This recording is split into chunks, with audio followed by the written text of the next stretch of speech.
C'est donc le conseil municipal. Donc aujourd'hui, à l'ordre du jour, donc nous avons affaires financières, affaires générales et affaires foncières. Je vous demanderai si on peut d'inverser en fait l'ordre du jour un petit peu pour permettre donc à Monsieur Puech donc d'être libéré dès qu'il aura fait sa présentation concernant la fusion donc d'Eneo et la SICAE. Donc nous allons tout d'abord désigner un secrétaire de séance. Habituellement, nous désignons M. Schultes. Est-ce que vous en êtes toujours d'accord? Ou si quelqu'un d'autre est volontaire, c'est possible aussi. Pas d'autres volontaires. Donc, merci pour M. Schultes. Donc, nous allons passer au point donc, concernant les affaires générales. Approbation de la fusion entre la SEM Eneo et la SIC Oya Énergie. Voilà, donc... je vous laisse. Vous avez...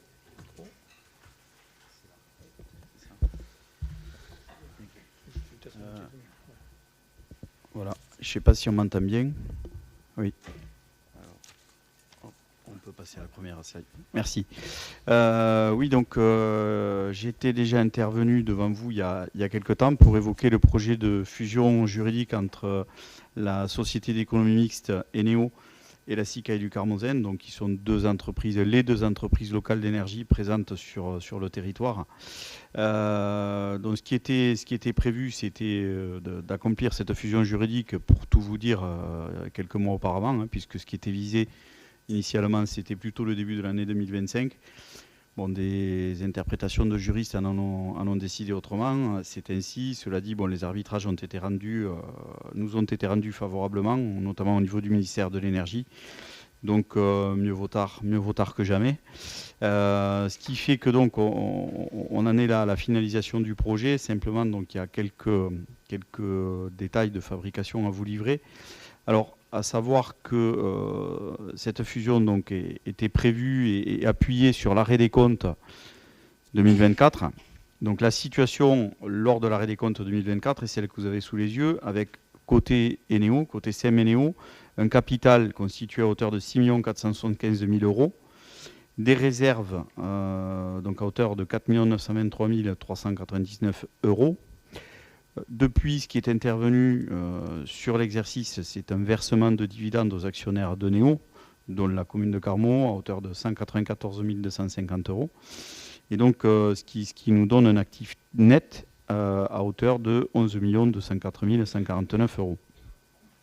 Du côté de la SICAE, on a une situation assez atypique, puisque un capital relativement faible, à hauteur de 236 400 euros, ça s'explique par le fait que la SICAE est une structure coopérative dont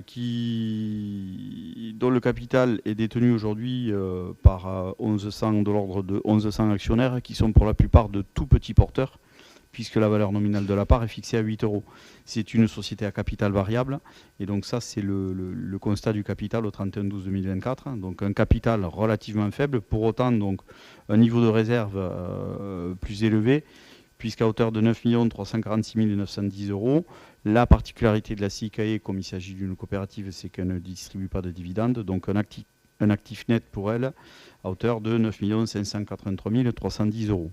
Ça, c'était la photo 31/12/2024. Et je dirais, c'est la photo à l'instant T. On peut passer à... Ah, pardon, je vais le faire. Voilà, alors le scénario initial est schématisé sous vos yeux. Il prévoyait tout simplement la fusion juridique de l'une et de l'autre dans la SIC Oya Énergie. Donc je rappelle que le bidon, le réceptacle est déjà constitué, Oya Énergie, sous forme d'une société coopérative d'intérêt collectif. C'était d'ailleurs, entre autres, le motif de ma dernière intervention. Donc ce qui était prévu, c'est qu'au terme de la fusion, à la fois Eneo et la SICAE du Carmozène étaient absorbés par la SIC Oya Énergie et donc disparaissaient au terme du process de fusion. Ce qui a été dit dès le départ dans ce projet, ce qui a été le mot d'ordre, la condition sine qua non, c'était que cette fusion doive se faire de façon strictement paritaire. C'est-à-dire que les actionnaires d'Eneo, une fois fusionnés dans la SIC Énergie, les actionnaires de la SICAE, devaient obtenir le même nombre de parts de la société dans laquelle les deux maisons mères étaient fusionnées. Donc une fusion à 50-50. Donc pour ça, on a vu sur la diapo précédente qu'il y a quand même un certain écart. Et ce qui était convenu, c'était de procéder à une réduction du capital d'Eneo, donc qui occasionne un remboursement, on va le voir dans le détail, des actionnaires d'Eneo, à due proportion de leur détention de parts, pour ramener à l'équilibre côté SICAE. Le problème qui s'est posé à nous, qui n'avait pas été identifié au départ, c'est que autant pour la SEM, lorsqu'on évalue donc, ce qu'elle apporte dans la Sequoia Energy, on prend bien en compte le capital et les réserves, donc un total de 11 millions d'euros, un peu plus de 11 millions d'euros. Côté SICAE, comme on a affaire au monde coopératif, on ne prend pas en compte les réserves et donc seuls est pris en compte le capital. Donc, ce qui fait qu'on se retrouve avec d'un côté 11 millions d'euros, de l'autre côté 236 000 euros. Donc là, l'écart est bien trop important pour être comblé. Et donc, on n'a pas pu appliquer ce scénario-là. On peut passer à l'autre slide. Voilà. Le scénario, in fine, qui a été retenu est le suivant, c'est que pour Eneo, on va rester sur ce qui était prévu, c'est-à-dire c'est bien une fusion-absorption de la SIC Oya Energy. En revanche, côté SICAE, on ne va pas pouvoir s'exonérer du fait de conserver la SICAE en structure juridique. Pour autant, la SICAE, même si elle n'est pas absorbée par la SIC Oya Energy, va procéder à un transfert partiel de ses actifs, sachant que le partiel est à considérer comme quasi total, puisque notamment la SICAE va transférer les contrats de concession qu'elle a signés avec les collectivités, ce qui va amener de fait l'ensemble des activités de la SICAE. Voilà. L'autre particularité, c'est que ce qui était prévu initialement, c'est que les syndicats concédants de la SICAE du Carmozin, qui sont le syndicat intercommunal d'électrification rurale du Carmozin et le syndicat de Tanus, ce qui était prévu, on va le voir dans le détail concernant la gouvernance, c'est qu'ils soient représentés dans le futur conseil d'administration. Et dans ce schéma-là, dans la mesure où la SICAE est conservée, ce ne sont pas les actionnaires actuels de la SICAE qui deviendront actionnaires de la SIC Oya Energy, puisque les actionnaires vont rester au niveau de la SICAE. C'est la SICAE elle-même qui est actionnaire de la SIC Oya Energy. Or, pour que les deux syndicats puissent siéger au conseil d'administration, il faut qu'ils soient actionnaires en direct. C'est la raison pour laquelle l'un et l'autre des syndicats ont réuni leurs comités syndicaux dernièrement et les élus se sont prononcés favorablement pour que le syndicat du Carmozin souscrive 2 parts sociales dans le capital d'Eneo et celui de Tanus, 1 part sociale. Voilà, donc ça c'est le récapitulatif de ce que je viens de vous dire. Simplement, donc j'ai évoqué le souhait de procéder à cette fusion à part égale, ce qui va induire la nécessité de procéder à une réduction du capital d'Eneo. On va le voir dans le détail et dans les chiffres juste après. Et donc, cette réduction de capital, elle induit la nécessité pour la SIC de venir rembourser à due proportion les actionnaires, les actionnaires d'Eneo. Et donc, ce qui est prévu, c'est que ce remboursement soit inscrit comme une dette en compte courant d'associé dans les comptes de la SIC Oya Energy. Voilà, donc le montant qui a été calculé, qui a été identifié pour atteindre l'équilibre, il est de 1 405 190 €. Donc, ce montant va être, comme je disais, remboursé aux actionnaires actuels de Néo. Et donc, à due proportion des détentions de parts, pour la commune de Carmaux, ça représente 1 194 271 €. Alors, on avait évoqué précédemment un montant un peu plus élevé, simplement, comme je l'ai dit tout à l'heure, entre-temps, et comme on n'a pas pu faire la fusion plus tôt, il y a eu une distribution de dividendes qui est intervenue. Donc, ce qui fait que c'est venu amoindrir cette somme. Donc pour la société Sorégie, qui est un partenaire historique à la SEM-Eneo, donc Sorégie qui est une ULD qui rayonne sur tout le département de la Vienne, donc c'est un remboursement de 124 359 €, donc nous devrons procéder. Pour l'autre SEM qui s'appelle Bordeaux Métropole Énergie, qui est un partenaire pour tout ce qui est relatif au gaz, puisque notamment nous achetons tout le gaz qui est nécessaire à la fourniture aux clients d'Eneo et donc demain d'Oya Energy. Nous achetons ce gaz sur les marchés à terme par le biais de Bordeaux Métropole Énergie. Donc eux détiennent 3,68% des parts, donc ça représente un remboursement de 51 711 €. La SICAE détenait 1,71% de parts, donc là c'est une neutralisation à laquelle il va être procédé. C'est des plus et des moins. Pour Pour ce qui est des banques, donc Banque Populaire Occitane et Crédit Agricole, 10 000, un petit peu plus de 10 000 euros pour l'une, 56 euros pour l'autre. Donc là, on atteint des montants symboliques. Et enfin, les communes de Blaye et de Saint-Benoît, qui disposent de parts, là aussi, symboliques dans le capital des néos, qui se verront rembourser l'une et l'autre 14 euros. Alors, ce qui est prévu pour ce remboursement, je crois qu'on l'avait déjà évoqué lors de la précédente intervention, c'est que pour la commune de Carmaux, le remboursement de la dette puisse se faire, c'est du moins le souhait qui est exprimé côté gestion d'Oya Énergie, que le remboursement de cette dette puisse s'étaler dans le temps.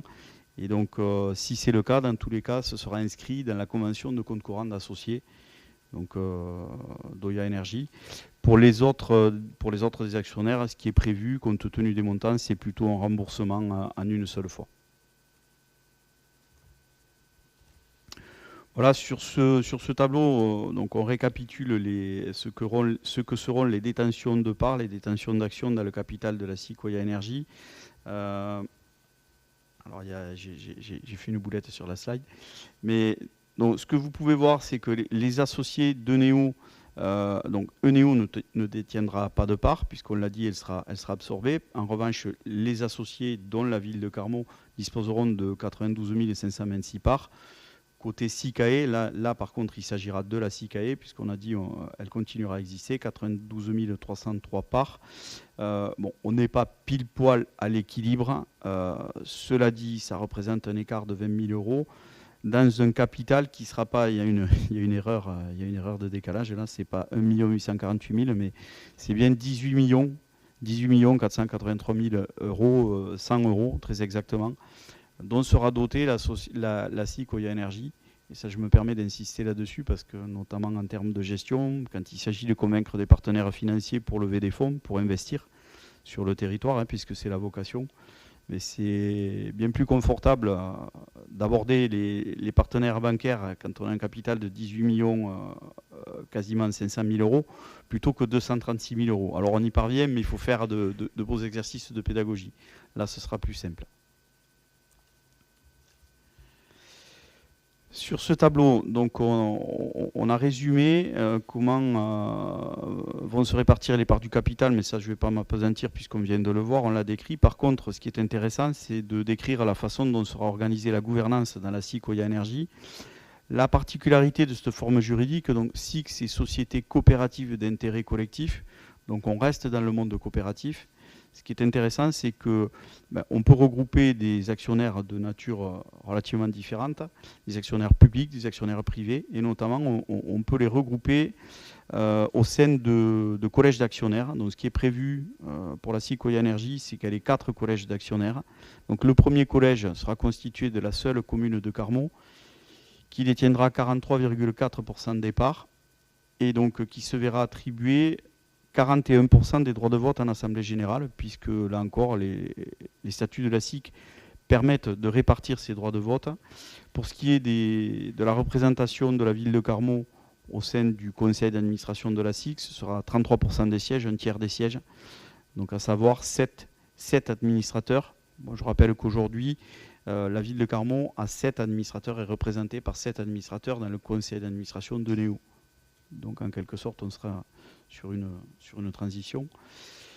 Pour ce qui est du second collège, on va y retrouver des autres collectivités concédantes dont la population est répartie entre 2000 et 7500 habitants, à savoir donc les 2 syndicats intercommunaux d'électrification rurale que j'ai cités tout à l'heure, le Carmozin et Tanus, donc qui souscrivent des parts sociales, je l'ai dit tout à l'heure également. Et puis, dans ce collège-là, on y retrouvera la commune de Blaye et la commune de Saint-Benoît. Ce qu'il faut noter, c'est qu'en détention de parts, au total, dans ce collège-là, on voit la synthèse des parts 0,005% des parts du capital. Pour autant, ces actionnaires-là, qui sont des actionnaires publics, disposeront de 14% des droits de vote en Assemblée Générale et auront 24% de la représentation dans le conseil d'administration. Pour le troisième collège, il s'agit du collège qui va regrouper des agriculteurs, des non-agriculteurs et les salariés, mais plus exactement la SICAE, puisque là, ce n'est pas les agriculteurs et les non-agriculteurs actionnaires de la SICAE aujourd'hui qui seront actionnaires demain, puisque eux resteront au niveau de la SICAE. C'est la SICAE en tant que personne morale qui elle-même sera actionnaire des comptes de la SIC. Donc quasiment 50% des parts du capital, une représentation à hauteur de 35% des droits de vote en AG et 33% des sièges dans le conseil d'administration. Et puis alors, si que je vous dise deux mots, donc dans ce collège-là, on va y retrouver les salariés. Les salariés, c'est une exigence de la forme juridique de SIC, donc qui impose le fait d'ouvrir le capital aux salariés. Bon, pour autant, ce qu'on peut dire à ce niveau-là, pour lever toute ambiguïté, c'est qu'on est dans le monde coopératif. Donc, tout d'abord, la règle qui vaut dans le monde coopératif, c'est qu'il n'y a aucun intérêt capitalistique, c'est-à-dire que la valeur nominale de la part d'Oya est à 100 euros. Quiconque souscrit une part aujourd'hui dans le capital de 100 euros n'en retirera jamais au mieux que 100 euros. Il n'est pas possible de faire des plus-values dans le monde coopératif. Et l'autre donnée économique importante, c'est que le choix qui a été fait pour la SIC Oya Énergie, c'est qu'elle ne distribue pas de dividendes à ses actionnaires. Donc autant dire en résumé que pour notamment les salariés, il n'y a aucun intérêt économique, purement économique, à souscrire des parts. Pour autant, les salariés qui souhaiteront souscrire des parts auront la possibilité de le faire. L'autre précision qu'il faut apporter, c'est que ce qui a été décidé, et c'est inscrit dans les statuts de la SIC Oya Énergie, c'est que les salariés ne sont pas représentés au sein du conseil d'administration, pour la simple et bonne raison qu'il y a déjà tout ce qu'il faut en matière de dialogue social. On a notamment un CSE, on a des instances qui sont bien structurées pour le dialogue social, donc il n'est pas prévu que les salariés soient dans les instances de gouvernance, quel que soit leur nombre qui viendrait souscrire des parts. Et puis donc pour le dernier collège, désolé d'avoir été aussi long, mais on va retrouver les entreprises. Donc parmi les entreprises, j'ai cité tout à l'heure Sorégie, Bordeaux Métropole Énergie, une nouvelle venue qui est la société d'économie mixte Compagnie d'aménagement du Ségala-Carmozin, qui est une SEM qui a été constituée par l'intercommunalité et puis historiquement Eneo et la SICAE du Carmozin, une SEM qui a des participations dans des projets d'énergie renouvelable. C'est notamment le cas sur la centrale solaire de la Coquerie, c'est le cas dans les ombrières photovoltaïques qui ont été construites sur les parkings de l'intercommunalité. Donc ce qui est prévu, c'est que cette structure devienne actionnaire. Il lui suffit de souscrire une part sociale. Et donc pour lui permettre, tout comme Sorégie, de disposer d'un siège au conseil d'administration. Et puis donc pour compléter avec ce collège, on va retrouver les banques populaires et Crédit Agricole qui sont des actionnaires historiques de la SEM-Eneo. Voilà, donc au total, pour ce qui est de la gouvernance, un conseil d'administration qui sera composé de 21 sièges, 21 administrateurs.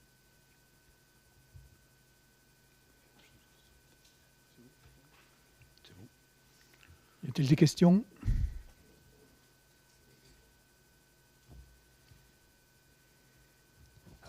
Vous m'entendez ? Merci, je vous remercie pour ces précisions. Au conseil d'administration, vous nous avez déjà donné pas mal d'éléments, juste quelques éclaircissements concernant la convention. Est-ce que la convention, ça va être, sous quel délai va être réalisée ? Puisqu'il va y avoir une convention concernant l'octroi de la somme des 1 194 000. Et est-ce qu'on peut savoir si vous avez imaginé quelques hypothèses ? Ça veut dire que cette somme va être donnée sur plusieurs années. Enfin, voilà. Oui. Enfin, comme vous voulez, allez-y, je vous en prie. Oui. Donc cette somme est évidemment pas il est évidemment pas possible que la SIC Oya la reverse en une seule année, puisque bon, ça dépasse très très largement les capacités de trésorerie de l'entreprise. Donc il va falloir que ces reversements se fassent sur la durée. On peut envisager une durée qui peut aller de 7 à 10 ans, voilà, pour avoir quelque chose qui soit réalisable pour l'entreprise Oya. C'est quelque chose que nous allons regarder dès la fusion, que nous allons pouvoir regarder précisément. Mais en fait, on ne peut pas envisager un remboursement sur un délai plus court que cela. Sinon, ça viendrait mettre en péril en fait, les finances de l'entreprise.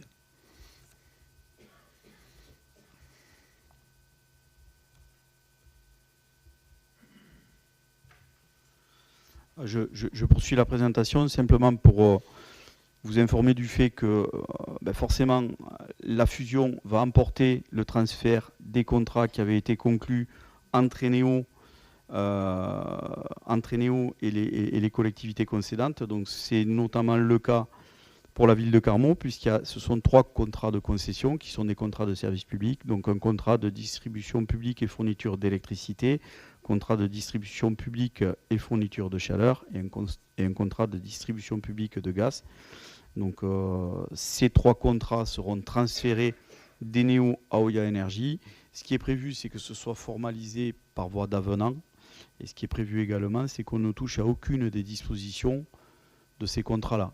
On avait évoqué le fait que pour le contrat d'élec et de gaz, ils ont été renouvelés par anticipation en 2025, avec notamment une bonification de la redevance de concession.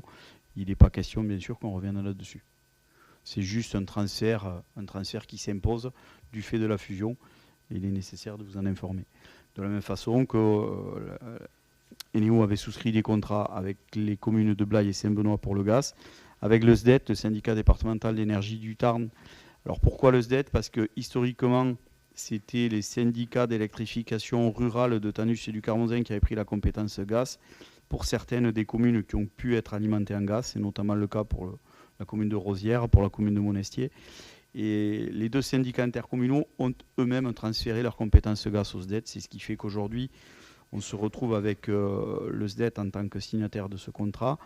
On a la même chose avec le SIEDA, qui est l'équivalent du SDET dans l'Aveyron pour ce qui concerne la commune de Nocelles, puisqu'on est distributeur de gaz sur la commune de Nocelles, et tout comme on l'est également sur les communes de Valence, d'Albigeois et Val-d'Hériès. Donc c'est bien tous ces contrats qui seront transférés à Oya Énergie. C'est Oya Énergie qui va se substituer aux droits et obligations d'Eneo dans l'exercice de ces contrats. Et pardon, on a la même disposition côté SICAE, puisque là, on a 2 contrats de distribution publique et fourniture d'électricité qui sont souscrits avec les communes du syndicat du Carmozin et de Tanus. Le syndicat du Carmozin regroupe 15 communes, le syndicat de Tanus 11 communes. Donc au total, un territoire historique de desserte constitué de 26 communes. Voilà, donc les prochaines étapes, elles sont pas loin d'être franchies, on s'en rapproche, on voit la lumière au bout du tunnel enfin. Donc les conseils d'administration d'Eneo de la SICAE se sont réunis le 19 novembre 2025. Ils ont approuvé les traités de fusion et d'apport d'actifs. Donc c'est les documents qui vont vous être soumis, qui vous ont été adressés. Qui reprennent en gros tout ce que j'ai essayé de vous expliquer. J'espère avoir été le plus pédagogique possible. Donc là, on est dans la période justement où on doit recueillir les délibérations des collectivités, puisque Eneo est une société d'économie mixte, ce qui veut dire que même si le conseil d'administration s'est prononcé favorablement, pour autant, il faut revenir consulter individuellement toutes les collectivités présentes dans le capital. On a consulté aussi les 2 syndicats intercommunaux d'électrification, du Carmozin et de Tanus. Ce que je peux vous dire, c'est que les communes de Blaye, Saint-Benoît et les 2 comités syndicaux ont délibéré favorablement par rapport à tout ce qui a été proposé. Voilà, et on l'espère, si c'est le cas pour vous, pouvoir réunir les assemblées générales de fusion le 30 décembre. Un jour près, on réveillonnait au bureau. Donc le 30 décembre, parce qu'il y a des délais qui sont incompressibles et donc qui nous ont amenés jusqu'au 30 décembre. Voilà, pour une fusion donc effective juridiquement au 1er janvier 2026.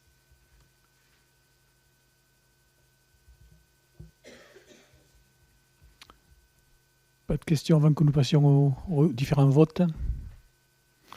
Bon, nous allons passer donc au vote. Donc, premier temps, donc, c'est l'approbation de la fusion de la SEM Eneo dans la SIC Oya Énergie.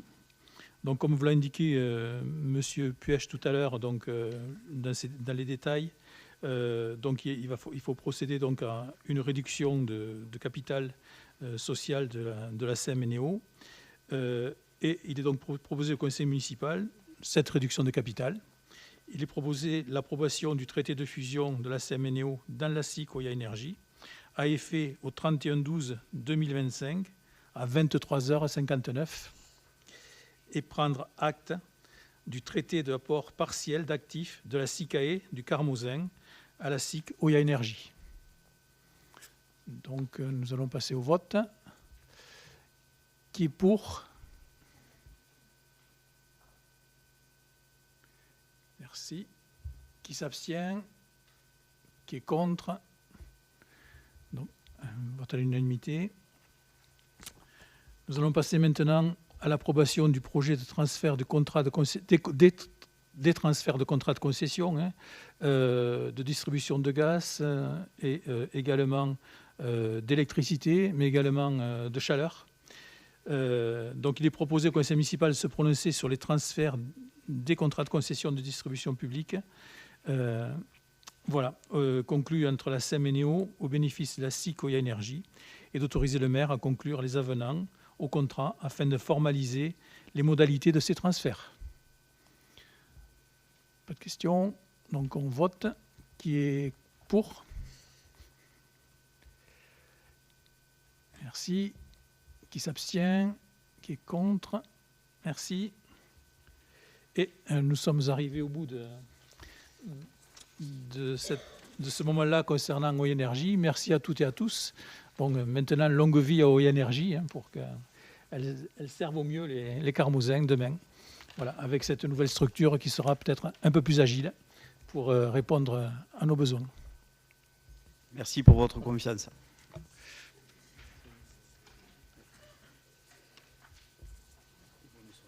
Voilà.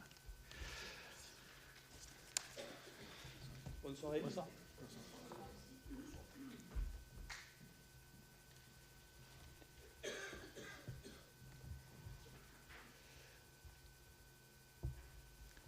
Nous allons reprendre le conseil municipal maintenant dans l'ordre, avec premièrement la décision modificative numéro 3 qui va vous être présentée.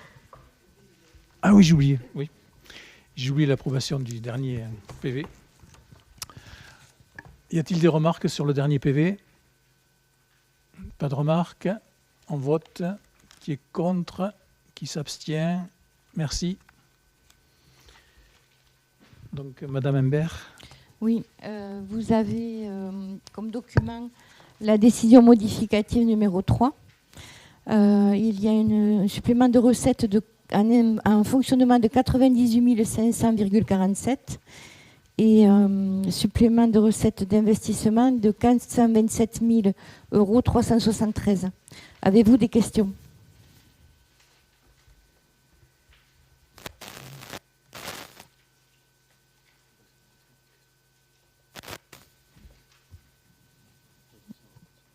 Nous pouvons passer au vote. Qui vote contre? Qui s'abstient? Je vous remercie. Régularisation, amortissement antérieur sur les immobilisations. Donc, lors de la régularisation de l'état de l'actif du service gestion comptable et de l'inventaire de la commune, des régularisations de correction d'erreurs sur les exercices antérieurs doivent être comptabilisées. Donc, nous considérons que l'écriture se traduit par une opération d'ordre non budgétaire dans la limite du solde créditeur du compte 106 800 et s'élevant à une balance au 1er décembre 2025 de 61 804 912,20. Il est proposé au Conseil municipal d'approuver la proposition d'écriture, soit au débit du 106 800 et au crédit du 281 352 pour la somme de 3 589 471,39. Nous passons au vote. Qui vote contre? Qui s'abstient? Je vous remercie. L'ajustement des crédits. Donc là, c'est tous les ans. Il est nécessaire de procéder avant la fin de l'année en section de fonctionnement à des ajustements de crédits entre les chapitres budgétaires. Il est donc proposé au Conseil municipal d'autoriser le maire à procéder au virement d'ordre nécessaire. Qui vote contre? Qui s'abstient? Je vous remercie. L'autorisation donnée au maire pour engager, liquider et mandater les dépenses d'investissement. Dans le cas où le budget d'une collectivité territoriale n'a pas été adopté avant le 1er janvier de l'année de l'exercice auquel il s'applique, l'exécutif de la collectivité territoriale est en droit, jusqu'à l'adoption de ce budget, de mettre en recouvrement les recettes et de mandater les dépenses de la section fonctionnement dans la limite de celles inscrites au budget de l'année précédente. Il est en droit de mandater les annuités de la dette venant à échéance avant le vote du budget. Jusqu'à l'adoption du budget, soit au maximum le 30 avril 2026, en l'absence d'adoption du budget, avant cette date-là, l'exécutif de la collectivité territoriale peut, pour ce qui nous concerne, l'autorisation est limitée à 2 063 606,54, soit 25% du budget prévisionnel d'investissement de 2025, qui s'est levé à 8 254 426,14. Pour les dépenses à caractère pluriannuel incluses, l'exécutif peut les liquider et les mandater dans la limite des crédits de paiement prévus au titre de l'exercice. Le comptable est en droit de payer les mandats et de recouvrir les titres et les recettes dans les conditions suivantes. Les dépenses prévisionnelles d'investissement sont les suivantes. Les travaux divers d'école s'élèvent à 60 000 €. Les achats matériels cuisine centrale ont été provisionnés pour 30 000 €. Les travaux divers locaux associatifs pour 30 000 €. Les travaux d'EHPAD pour 30 000 €. Les travaux de voirie, les trottoirs 2026 pour 100 000 €. Donc un total de 250 000 €. Il est demandé au conseil municipal d'autoriser le maire à engager, liquider et mandater les dépenses d'investissement telles que mentionnées ci-dessous. Avez-vous des questions? Nous procédons au... Ah, pardon. Oui, il y a une contradiction dans cette délibération, ou en tout cas, on a besoin d'une précision, puisque il est autorisé d'aller jusqu'à 2 063 000 dans la mesure où ça représente 25% du budget de l'an dernier. Sur la proportion, c'est pas discutable. Il était écrit à la suite que l'autorisation mentionnée à l'alinéa ci-dessus, donc c'est 2 063 000, précise le montant et l'affectation des crédits. Un peu plus loin, donc, il est question de 250 000 € dans la ventilation que vous avez suggérée. Ici, est-ce qu'on délibère sur 2 063 000 ou est-ce qu'on délibère sur 250 000 €? Sur 250 000. 250 000. D'accord, merci. Voilà. Qui vote contre? Qui s'abstient? Je vous remercie. Je continue. D'accord.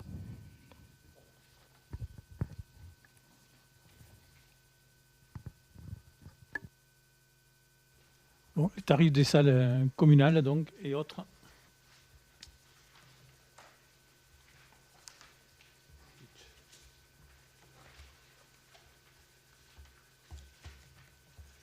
Voilà. Alors, il vous est proposé au niveau des tarifs des salles communales de ne pas modifier les tarifs, si ce n'est 2 exceptions qui ne rentraient pas dans le cadre précédent et qu'il a fallu réajuster. Donc les tarifs, donc c'est juste ce qui est surligné en jaune là, vous allez voir. Tout le reste est inchangé par rapport à l'année précédente. Donc les tarifs de location de salles, donc ça n'a pas changé. Les conditions non plus. Et voilà, donc on arrive, c'est vers la fin.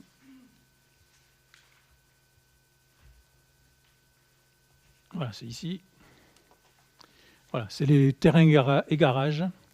Lors d'un conseil municipal précédent, nous avions voté que pour les jardins, nous ne faisions plus payer une redevance annuelle. Donc du coup, on l'a enlevé. Et par contre, les jardins, ils vont payer comme on avait prévu la dernière fois, c'est-à-dire un droit d'entrée, voilà, de 50 € et puis ensuite un droit de sortie à la fin. Voilà, donc ce qui limite un petit peu toutes les tracas pour tout le monde. Voilà, donc ça, c'est juste la mise à jour concernant les locations de jardins. Et dernier point, dans les garages, donc il y avait toute une liste de garages à différents lieux qui étaient cités. Et il manquait un garage qui est situé rue Sainte-Barbe. Donc c'était pour l'intégrer aussi dans les tarifs comme les autres. Y a-t-il des questions? On revient à la charge sur, essentiellement, on ne repassera pas tous les tarifs. Alors, évidemment, ils n'ont pas changé par rapport à l'an dernier, enfin évidemment de votre présentation. Pour autant, ils ont quand même sacrément évolué depuis le début du mandat. Il y a une petite précision ici à apporter sur la place Gambetta et espace attenant. Qu'est-ce qu'il faut comprendre par espace attenant? Où se situe la limite frontalière en termes de plan, de rue, sur les espaces attenants à la place Gambetta? Ça, c'est important pour que chacun puisse se déterminer autour. Alors, concernant la place Gambetta, ça se situe au niveau des trottoirs qui ont été aménagés spécifiquement pour donc le commerce. Voilà. Donc c'est là que se situe mais ça, c'est quelque chose qu'on avait déjà voté il y a maintenant plusieurs mois, donc pour définir ce tarif-là. Donc les espaces attenants, c'est la voirie rénovée dans le cadre des travaux de la place Gambetta. C'est ça, c'est les trottoirs autour de la place. Donc le coin du lac, sur sa zone aménagée. Le coin du lac et tous les trottoirs qui font le tour. L'avenue qui vient jusqu'ici. La rue de l'Hôtel de Ville. D'accord. Et ensuite, même remarque, c'est, on l'avait déjà mentionné lors de l'installation de ce nouveau tarif sur la place Gambetta, c'est cette question des nouveaux commerces qui s'installent, qui eux bénéficient d'un dégrèvement de 50% pour la première année d'activité, et on ne comprend toujours pas pourquoi les commerçants existants ne peuvent pas bénéficier également de cette remise, dans la mesure où ils ont subi les travaux pendant un an, la durée de ce chantier. Et donc on demande à ce que les existants et les nouveaux puissent bénéficier de cette remise ou ce dégrèvement de 50%. Ils ne sont pas nombreux, ça représente à mon avis pas beaucoup d'argent, et il me semble que symboliquement c'est positif de démontrer que la collectivité va dans le sens des commerces qui ont subi les tracas pendant 12 mois. D'accord. Donc à noter que les commerçants qui aujourd'hui exploitent donc les trottoirs et les terrasses sont exonérés actuellement. Ils sont exonérés jusqu'à ce que les travaux soient finis. Donc ça fait maintenant plusieurs mois que certains exploitent gratuitement ces espaces-là. Donc on ne peut pas dire qu'ils ne sont pas pris en compte, puisque c'est gratuit pour eux. Donc ceci... Ça n'a fait l'objet d'aucune délibération ni d'aucune communication, donc vous nous l'apprenez et c'est très bien. Non, je ne vous l'apprends pas, monsieur Bouissier, vous devez le savoir, parce que votre associé est parfaitement au courant, puisqu'on en a discuté ensemble.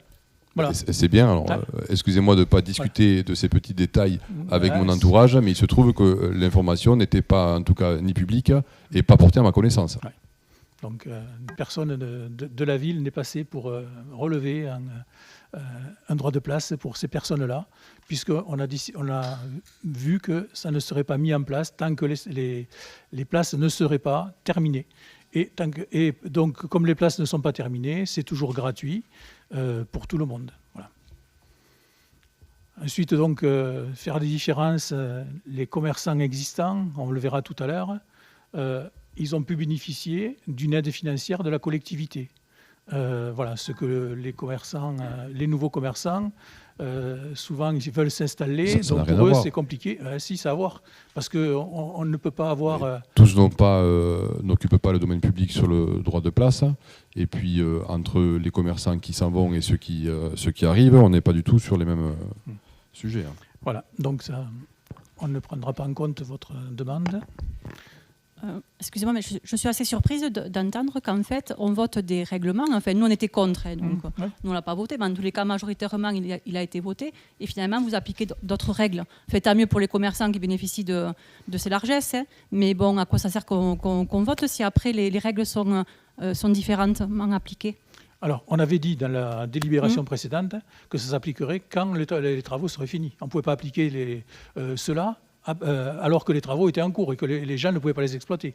Il y avait des endroits où c'était exploitable tant que les travaux n'étaient pas devant leur pas de porte. Mais tant mieux pour ces gens. Mais bon, les travaux, si on vote des règles et qu'après on fait autrement... Ils ne sont pas encore terminés totalement.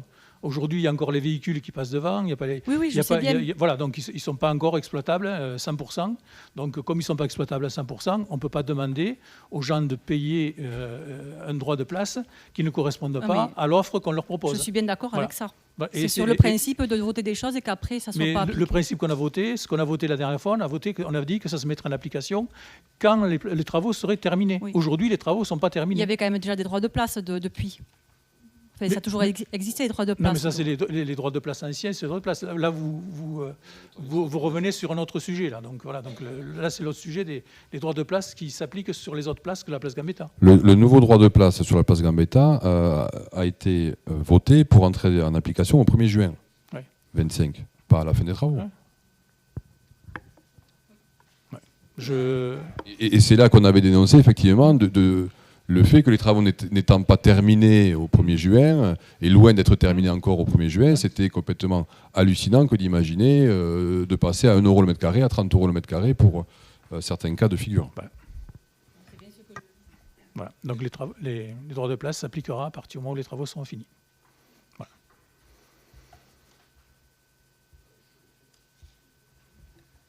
D'autres remarques? Nous passons au vote. Qui vote contre les droits de place? Qui s'abstient? Merci.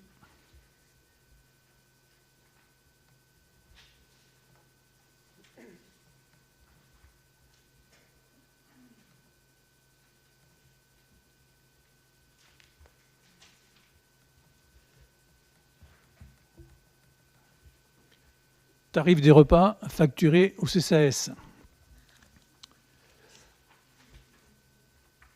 Donc au niveau des repas que produit la cuisine centrale, donc depuis de nombreuses années, la cuisine centrale produisait et produit toujours les repas pour le portage à domicile. Jusque-là, c'était le flou, je dirais, voilà, parce qu'on n'avait rien de bien cadré sur les coûts réels des repas et également sur les coûts du portage. C'est la ville qui portait un certain nombre de charges qui relevaient d'aides sociales qu'on apportait et qui finalement n'étaient pas apportées qui n'étaient pas visibles, mais qui étaient cachées. Par exemple, les véhicules qui servent au portage, c'est la ville qui les achetait, les villes qui les entretenaient, la ville qui mettait le gasoil dedans, et ça, ce n'était pas compté en fait en aide sociale. Il a été de même pour le personnel, à un moment donné, qui était aussi payé par la ville, et ensuite également. Voilà. Donc tout ça, petit à petit, on l'a remis en place. Donc aujourd'hui, toutes les charges donc, du portage de repas à domicile sont portées par le CCAS. Mais c'est la cuisine centrale qui produit les repas pour le CCAS. Donc il faut qu'on puisse facturer les repas produits par la cuisine centrale au CCAS.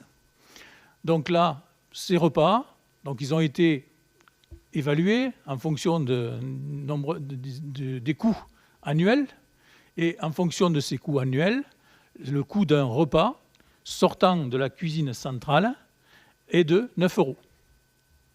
Donc exactement, le calcul, c'est 9,02 €. Voilà, donc c'est 9 €. Donc les repas seront facturés, chaque repas donc, produit pour le portage à domicile sera facturé donc au CCAS 9 €, pour en fait que la cuisine centrale retrouve le prix coûtant du repas. Donc prix incluant évidemment les denrées alimentaires, le personnel, mais aussi tous les frais liés au fonctionnement de la cuisine centrale. D'autre part, la cuisine centrale aussi, depuis maintenant le mois de septembre, alimente l'EHPAD. Pour ce qui est de l'EHPAD, donc les repas qui sont fournis à l'EHPAD, ce sont des repas du midi, du soir, mais aussi le petit déjeuner, mais aussi le goûter. Donc tout ceci fait un coût à la journée qui a été évalué à 11,75 €. Et donc là, pour chaque repas fourni par la cuisine centrale à l'EHPAD, il y aura une facturation qui sera de 11,75 € par journée. Par chaque repas, pardon, pour chaque journée, 11,75 €. Et ce montant sera ajustable chaque fin d'année en fonction des coûts réels. Parce que, bon, il peut y avoir des fluctuations et le but, ce n'est pas que la cuisine centrale s'enrichisse et inversement. Voilà, donc c'est d'être juste. Voilà. Mais ça permet d'avoir déjà, mois par mois, une base de remboursement voilà, pour ceci. Ensuite, il y a des familles qui, à l'EHPAD, demandent à manger avec leurs parents.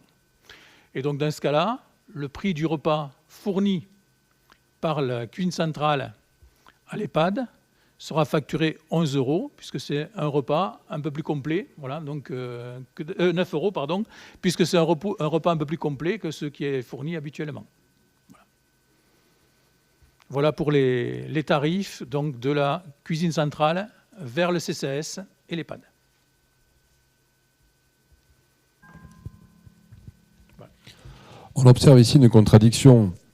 Les prix ont augmenté. Non. Les prix facturés aux familles ont augmenté. Non. Si, ils ont augmenté. Et vous défendez ici l'idée que par l'optimisation des coûts de production, etc., le repas coûte moins cher à la confection. Ce qui est anormal ici, c'est de ne pas répercuter cette économie sur le prix facturé aux familles. Alors, les prix n'ont pas augmenté puisque l'année dernière, en 2024, le prix du repas, le moins cher, il était, je reprends mes fiches, pardon, pour ne pas me faire une erreur dans le montant, il était à 8,55. Il est passé cette année... À 8,05. Comment ? Non, il était à 8,55 l'an dernier. J'ai le tableau des tarifs. Il était à 8,55. Il est passé à 8,80. Il y a une augmentation de 3%. 3% depuis 2024. 2024, 2025, c'est pour 2026. Donc, ce n'est pas une augmentation. Ben non, ce n'est pas faux. C'est écrit là. Non, mais votre document est très intéressant, monsieur le maire. Les factures reçues par les familles révèlent une augmentation des prix. Ben, si. On a toutes les grilles. Mais moi j'ai les délibérations du ben, c'est pas, mais moi j'ai les délibérations du... Voilà. Mais... Alors, au moins cher, en juin 2024, il était à 7,35. Il est passé en juillet 2024 à 8,55. Oui. Et là, en janvier, il passe à 8,80. C'est pas moins cher. Mais je ne vous ai pas dit que c'était moins cher. Je vous ai dit que l'augmentation qu'il y avait eu entre 2024 et 2026, c'est-à-dire sur 2 ans, elle est de 3%. Est-ce que le coût de la vie a augmenté de 3%? Au plus cher, il était à 10 € en juin 2024. Il est passé à 12,45 € en juillet 2024. Là, il a diminué de 5 centimes. Oui. Alors, on est passé d'une augmentation de 24,5% à 24%. Madame Culifaille, là, vous revenez sur 2 ans à l'arrière. Non, mais j'ai les chiffres. Mais je les sais, je les connais, vos chiffres. On va les comparer parce qu'apparemment, on n'a pas les mêmes. Non, mais si, ceux-là, je les ai. Sauf que les familles payent ça. Vous êtes en train de me comparer des chiffres de 2026 avec des chiffres de 2023. Et oui, ce qu'on appelle une évolution tarifaire. C'est une évolution tarifaire. Je suis d'accord avec vous. Sauf que l'évolution qui vient d'avoir lieu, elle est de 3% maximum pour oui, ils ont pris 25% Alors, pourquoi Madame Culifaille, pourquoi ils ont pris 25%? Parce qu'en fait, les tarifs que vous avez là, pendant 10 ans, ils n'ont pas augmenté. Et le coût de la vie, il a augmenté. C'est pas vrai. Mais si. Non, c'est pas vrai. Alors, de plus... ils n'avaient pas augmenté. Et donc, quand on est, à un moment donné, quand on a des tarifs qui sont complètement déconnectés des réalités, c'était le cas qu'on avait. C'est-à-dire qu'avant... avant qu'on se penche sur le sujet... Laissez-moi finir. Avant qu'on se penche sur le sujet, les tarifs, ils étaient faits au doigt mouillé. Ils étaient faits au doigt mouillé, donc des tarifs qui étaient faits au doigt mouillé, ça faisait quoi? Ça faisait qu'ils étaient complètement décorrélés des réalités. Ils étaient décorrélés des réalités, ce qui fait qu'en 2024, nous les avons recorrélés avec les réalités. C'est-à-dire que la réalité, c'était qu'on ne tenait pas compte, comme je vous l'ai dit tout à l'heure, les personnels de la ville qui faisaient le portage, ils n'étaient pas pris en compte. Donc en fait, ben forcément, ça ne faisait pas cher pour les gens parce que c'est la ville qui payait. Sans que, voilà, et tous les Carmozins qui payaient pour ce portage-là, sans le savoir et sans que personne ça n'apparaisse en aide sociale. Il en était de même pour les véhicules. Donc tout un tas de choses comme ça étaient masquées. Donc on a remis tout ça au clair pour voir quels étaient les coûts réels. Et quand on a mis en face les coûts réels ont montré qu'on était totalement décorrélés des réalités. Donc on est revenu pour se remettre, donc ça c'était en 2024, on est revenu pour se repositionner sur quelque chose qui ressemblait à la réalité des coûts.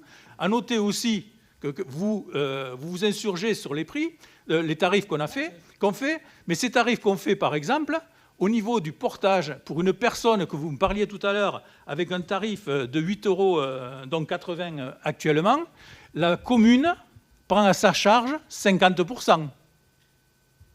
Voilà, la commune prend 50% de la fourniture du repas. C'est ce qu'elle prend à sa charge. Parce que, en fait, le coût d'un repas, ce n'est pas seulement les 9 € que je vous ai parlé tout à l'heure, parce que derrière le coût du repas produit par la cuisine centrale, il y a le coût du conditionnement qui doit être fait ensuite, il y a le coût du transport, il y a le coût du nettoyage des plateaux, etc. Donc il y a tout un tas de coûts derrière qui viennent et qui sont à rajouter là-dessus. Et ces coûts, ils sont de l'ordre de 5 € par plateau. Et donc voilà, tout ça, ça a un coût global. Et donc on ne peut pas, la ville ne s'enrichit pas là-dessus. La ville a une aide sociale conséquente qui est de l'ordre de 50% sur le coût d'un repas. Voilà. Donc pour les tranches les plus basses.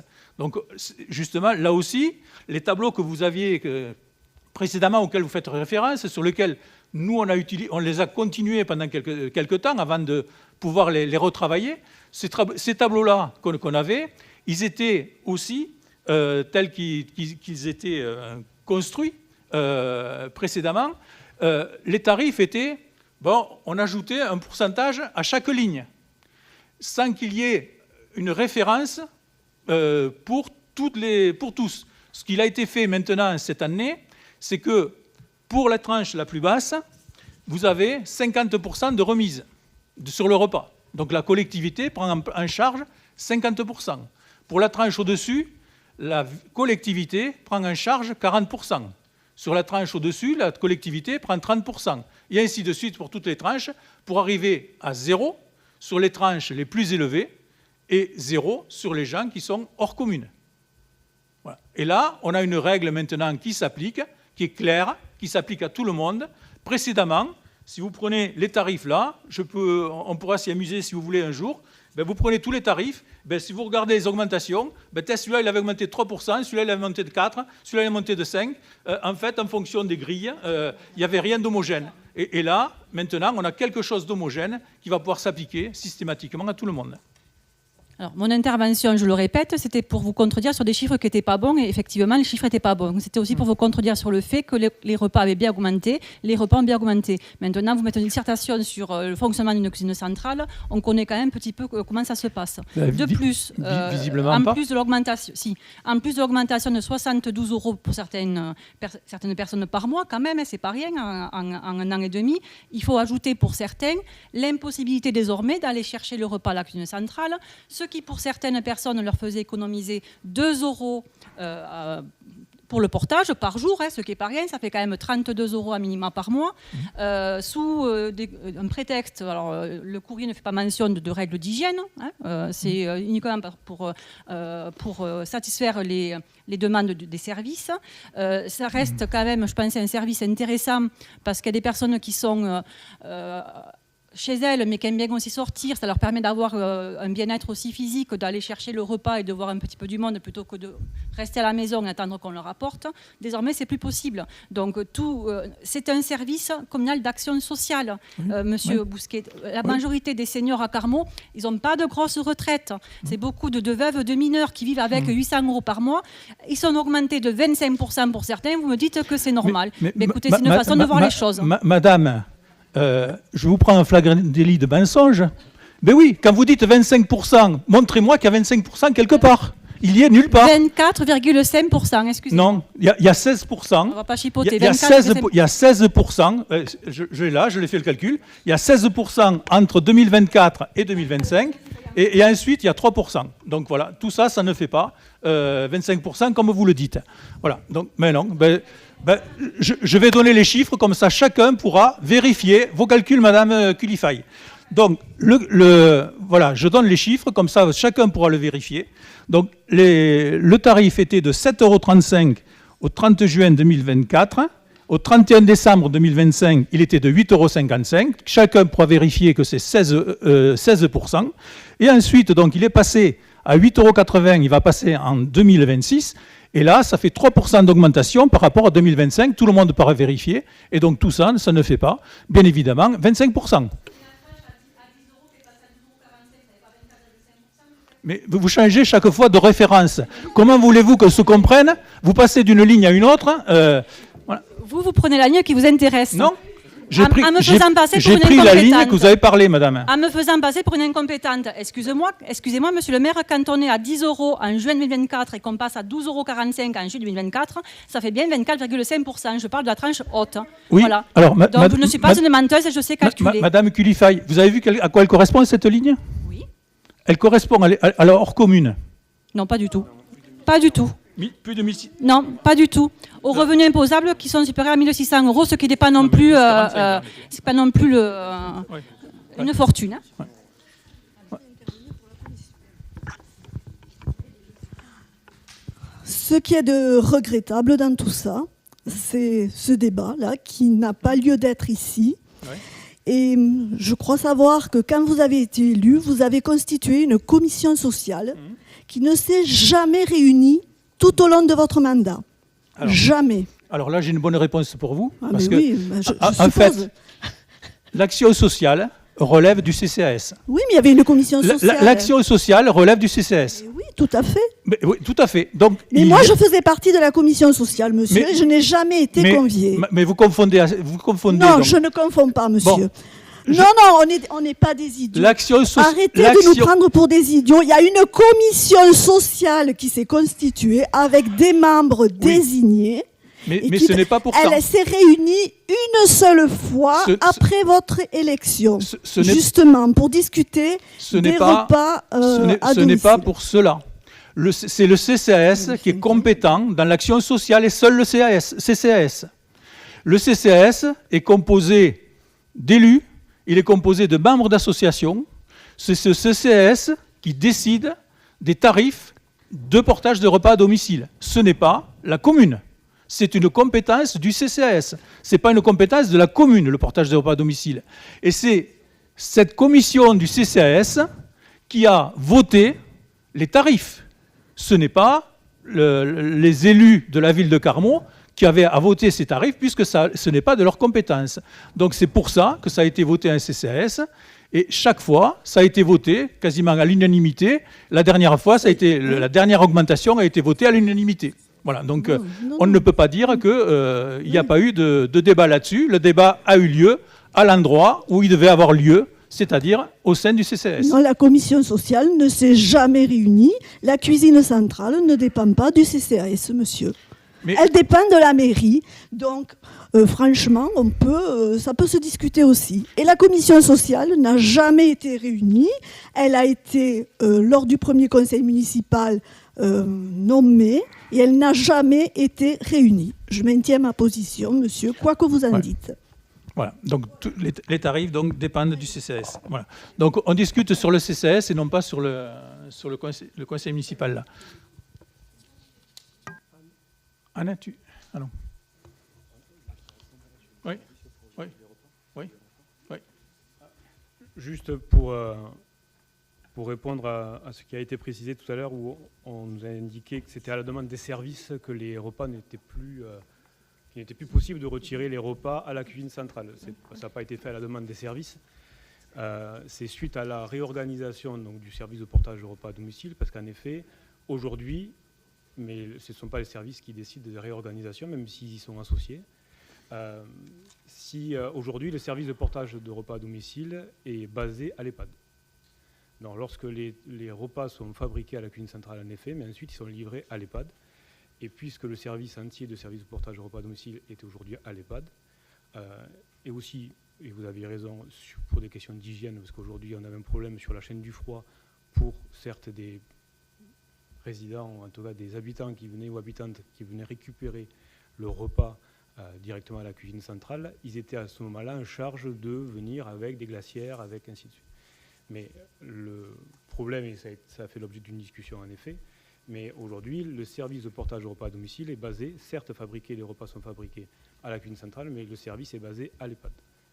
Donc il n'était plus possible de faire récupérer les repas, les plateaux repas directement à la cuisine centrale. Alors quand je parlais à la demande des services, je ne mettais pas en cause les employés qui sont là pour appliquer bien évidemment ce qu'on leur demande. Voilà, c'est pas de leur propre chef. C'est-à-dire pour des raisons d'organisation des services, peut-être que j'aurais dû m'exprimer comme ça. Effectivement, c'est plus possible aujourd'hui. Mais la question d'hygiène, elle n'a jamais été mise en question et il n'y a pas d'article dans le code de la santé publique qui interdit d'aller chercher avec des glacières du moment que la personne elle déresponsabilise la commune de tout problème. C'est comme si moi je vais faire les courses à Inter et que j'arrive à la maison 1 heure après avec mes steaks hachés. Intermarché ne sera pas responsable. Donc, et même dans les restaurants, maintenant, on peut même emporter les restes de nourriture depuis la loi anti-gaspi. Donc, l'argument d'hygiène, peut-être c'est vous qui l'énoncez, mais ce n'est pas une obligation légale, je ne crois pas en tout cas. Donc, vous parlez d'organisation des services, en effet. Alors, si tout ça a été mis en place, et notamment donc, les fusions de la cuisine centrale avec la cuisine de l'EHPAD, c'est au départ, le point de départ de toute cette nouvelle organisation, c'est un plan de retour à l'équilibre pour les finances de l'EHPAD. Donc, c'est un sujet qui a été évoqué pour la première fois en septembre 2024 pour permettre donc, à la résidence, qui, vous le savez, était en grande difficulté financière, de continuer son redressement et de pouvoir bénéficier d'un plan de retour à l'équilibre avec des cofinanceurs tels que l'ARS ou le département. Donc le point de départ, c'est on a proposé, à la demande de M. Bousquet, on a proposé ce plan de retour à l'équilibre et la fusion, en tout cas l'absorption de la cuisine de l'EHPAD par la cuisine centrale faisait partie de ce plan de retour à l'équilibre parce qu'au minima, ça peut représenter au minima 100 000 € d'économie pour l'EHPAD par an. Ça a été travaillé pendant plusieurs mois pour une mise en place effective, en effet, au 1er octobre de cette année, avec une particularité, c'est que du 1er octobre au 31 décembre, c'est l'EHPAD qui continuait à commander ses propres denrées alimentaires et qui étaient livrées à la cuisine centrale. Et dès le 1er janvier, c'est la cuisine centrale, donc la ville, qui fera toutes les commandes de denrées alimentaires, avec aussi, donc je vous donne quelques détails aussi, où tout ce qui est petit déjeuner, goûter et autres, certains produits comme les yaourts et autres sont livrés directement à l'EHPAD qui ne sont pas transformés en cuisine centrale. Donc, j'en profite moi pour remercier et féliciter les agents de la cuisine centrale et aussi les agents de l'EHPAD qui ont bien voulu se plier à cet exercice-là qui n'était pas facile du tout au départ. Et ça a bouleversé beaucoup de choses. On a aujourd'hui de très bons retours de la part des familles. J'ai eu la chance, je dirais même l'honneur d'être directeur de l'EHPAD pendant 3 ans. Donc on a aujourd'hui de très bons retours des familles et des résidents aussi. On l'a vu récemment en CVS ou même en commission menu ou lorsqu'on peut discuter avec des familles qui sont venues manger avec leurs parents ou grands-parents. Comme d'ailleurs on a de bons retours sur la qualité des services, des repas fournis en cantine ou au portage de repas à domicile. Mais je voulais lever cette ambiguïté-là.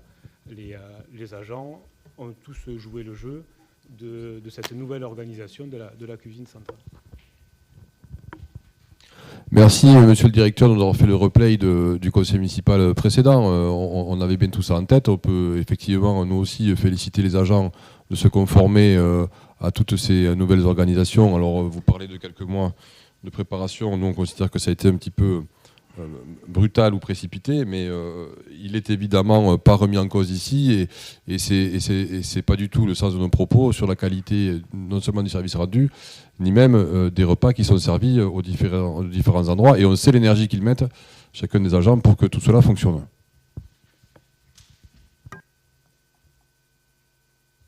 Il n'était pas, pour ma part, question de faire un replay du dernier conseil municipal, mais voilà.